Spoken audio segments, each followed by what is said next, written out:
Grammar time. Assalamu alaikum everybody, this is your Arabic teacher Sam, the most friendly Arabic teacher on the whole of the internet. And a very warm welcome to episode 2 of Grammar Time. So in this little series, I explained last time, but I'll explain it again for those of you who are new. In these little sessions, I just go through 5 common grammar mistakes, things that I've noticed throughout the week. And this is a show that I'm publishing now consistently every Tuesday at 5 p.m. So let's get into it.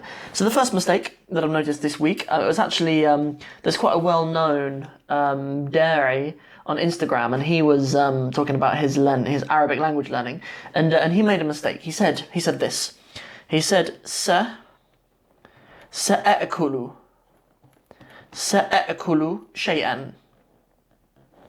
سأأكل شيئا. He said, I will eat something, okay? So the mistake that's happened here is that we know that normally with a verb, like any normal verb like كتب or سجد or شرب, when we make it in the first person and we're using the مضارع, the present tense, we say أنا أشرب, أنا أعبد, أنا أكتب, أنا أقرأ. But we come to a problem here. When we try to use this pattern, we're saying that this is the pattern, right? We're saying أفعل. Yeah, usually أفعل, sometimes أفعل, sometimes أفعل. But but the problem with that is that when we have a verb like أكل that begins with a hamza, when we have أكل, or we have a verb like أخذ, أخذ means to take something, أكل means to eat something, or a verb like أثر as well. These are all the same case, right? Whenever you have this hamza at the beginning, it's very difficult to squeeze that pattern, those root letters into this pattern, because it means that we need to have a sukoon over a hamza, and we need another hamza at the beginning. But the rule that you need to remember is that if there's a hamza and another hamza, then it ends up being a med. Yeah, that's just the rule with it at the beginning. So we don't say أأكل or أأخذ or أأثر. We say آكل. Yeah, so you would say ساكل.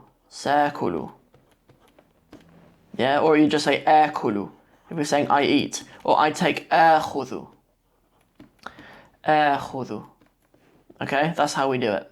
Yeah, that's what's going on. I hear a lot of people accidentally put another hamza in there. سأأكل or أأكل or أأخذ. Yeah, but when you just have these two hamzas at the beginning, what's going on here is that they equal one med. So that's what's going on. That's the mistake number 1. Mistake number 2, let's see it. So there's this really funny letter, alif maqsura. Confuses a lot of people because sometimes even in the Quran you see an E sound written like this. You sometimes see like the word fi just written like that without the dots underneath. But alif maqsura, it is an alif. So it is an air sound when you see it without any dots underneath. There are some other rules for reading the Quran, but just generally when we're learning Arabic outside of the Quran, this kind of thing that looks like a yeah but without any dots, we call it an alif maqsura, and it's an air sound. And it differs to yeah in that you can't put case endings on it. In fact, you can't put any harakat on it. The only one of the harakat that is on it is an air sound. Like this, it is an alif itself, right? So what happens? Okay, so what happens if you have a word like a word that has that on the end? Okay, let's say the name Musa, or let's have a word mustashfa.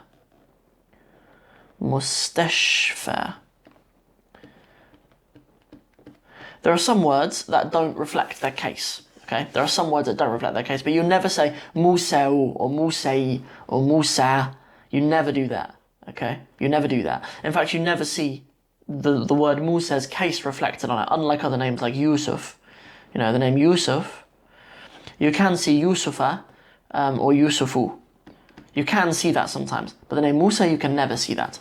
Then there are other words that do reflect their case ending, but you do never put it on the alif maqsura. For example, if you wanted to say, I visited a hospital, زرت مستشفى, but you would write it مستشفى. Okay, I visited a hospital. زرت مستشفى. Okay, and you put the two fathas over the fa, over the letter that comes before the alif maqsura. You can't put your case endings on the alif maqsura. Okay? You can't do that. That's the next thing. I quite often see students say, fi mustashfain, and trying to put two kasras on the end or whatever. If there are case endings, you put them on the fa. Okay? Alif maqsura cannot ever reflect case endings. Cool. Next one, let's go on to number 3. So when we teach the negative of the past, when we teach using the jazm, usually when we say you didn't do something, we say lem, and then we take a kind of fi'l mudari', it's a kind of present tense verb, but we make it jazm, it's a fi'l majzoom, and what that usually means is very, very oversimplified. You put a sukun on the end. That's very oversimplified, and you end up with something like this: lem. Yaktub, for example, if we're saying like he did not write, lem yaktub. But what happens quite a lot of the time is students think, well, it's negative past, so why not use a past tense verb?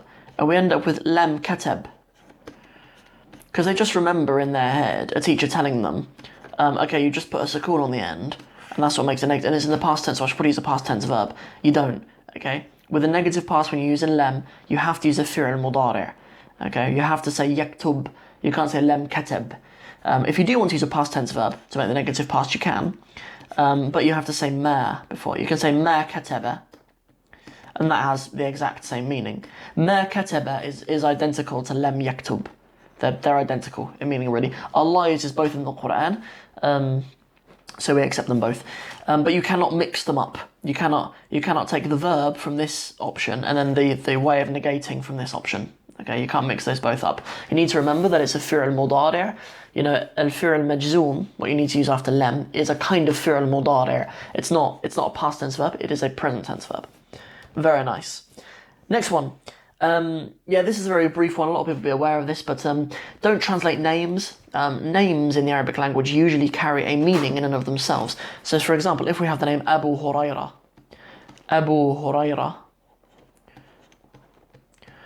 sometimes people, especially when they're translating hadith and stuff, Huraira are attempted to translate like father of the kitten. You can't translate father of the kitten, or you can't translate the name. I don't know. Let's say the name Aswad. Okay, there are a lot of people called Aswad. Aswad. Okay, his name, you don't call him Black when you're writing it in English. You call him Aswad. You write Aswad. That's his name. Okay, we don't need to translate those names. Okay, that's just a little thing. I particularly notice it when doing hadith.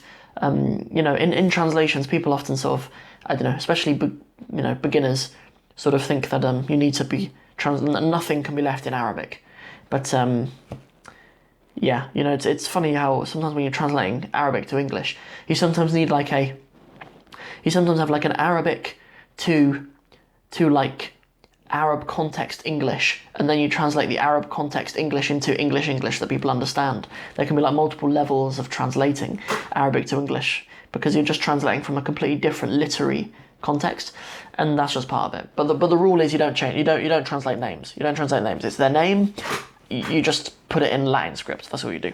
Last one. This is just a little tweak to your language. I've noticed quite a lot of students make this mistake, so I thought I'd mention it. We all know that when we make something my, we use the possessive pronoun on the end of it. We add this e on the end. That's kind of the rule, right? So for example, you have the word bait, meaning a house. Bayti is my house. Sadiq is a friend. Sadiqi is my friend. Telephone is a phone. Telefoni is my phone, okay? But what about words that end in e? There are lots of words like the word for tea, shay, okay? Or what about if it ends in a? Or what about if it would end in a ya? Like let's say the word like ala, okay? If it ends in a pronoun normally, like if we have kum, a kind of pronoun like that, we do have alaykum. Even though it's ala, the alif maqsura becomes a ya when we do that. So what about the alay and then pronoun on the end? How do we add e onto that? Because you have words obviously like this that end in a yeah. So, and I've seen students say share ye. I've seen students. I put this in red because this is what you should not do. شاي شاي or علي or شاي. Yeah, this isn't what you should do. Okay, this is a very easy mistake. But what you actually do is you just put an a on the end. شاي علي. Yeah, شاي علي. The way that you do it is you put a fatha on the end. Okay, cool. So that's how you make it. Mighty shaya. You don't say shayi for saying mighty, and that's the case with anything that ends in a ya. Very nice. Okay, so those are the 5 points that I wanted to make in this week's episode of Grammar Time. If this is your first time on the channel, don't forget to subscribe to my channel if it's something you'd be interested in watching more often. Don't forget that this year, in 2019, inshallah, we'll make an extra effort to be putting out videos every single day for you guys. I have a publishing schedule of things that I want to cover, and so the schedule is as follows. Monday, podcast day. Tuesday, Grammar Time. Wednesday, walkthroughs of poetry. We're going back to the poetry walkthroughs. I'm continuing with the Fil Quds poem tomorrow. Thursday and Friday I'm doing live shows. Thursday's a live Q&A. Friday is a live quiz. Maybe only like 2 or 3 people will turn up. But if you want to turn up, you want to win some prizes, then turn up on Friday live. That'll be 5 p.m, those 2 live shows on Thursday and Friday. They'll be definitely live on Instagram and Facebook, maybe on YouTube as well if I can get another phone. Saturday is a surprise, okay? We need one day open, because every now and again something pops up and I just think, that'd be cool to do a video on. So we need an open day. Saturday surprise. And then Sunday is the newsletter. Okay, I'm putting together a newsletter, weekly newsletter every Sunday morning. It will come to the students. And it's just called the Arabists Digest.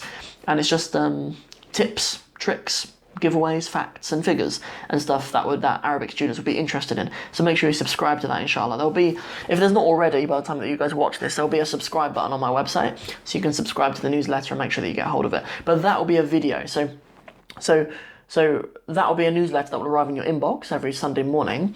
But I will also do like an opening of that newsletter and I'll comment upon it and stuff later in the day. If I ever give out like discounts or if I ever give away prizes or stuff in the newsletter, I won't do that in the video.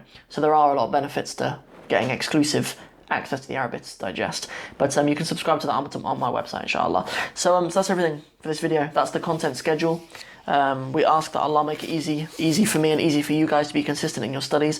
We ask that Allah aid us in our consistency in all of our affairs and our focus. And and lastly, we ask that Allah put barakah and immense reward into our struggles and our persistency to learn the Arabic language. I'll see you guys in the next video. Assalamu alaikum wa rahmatullahi wa barakatuhu.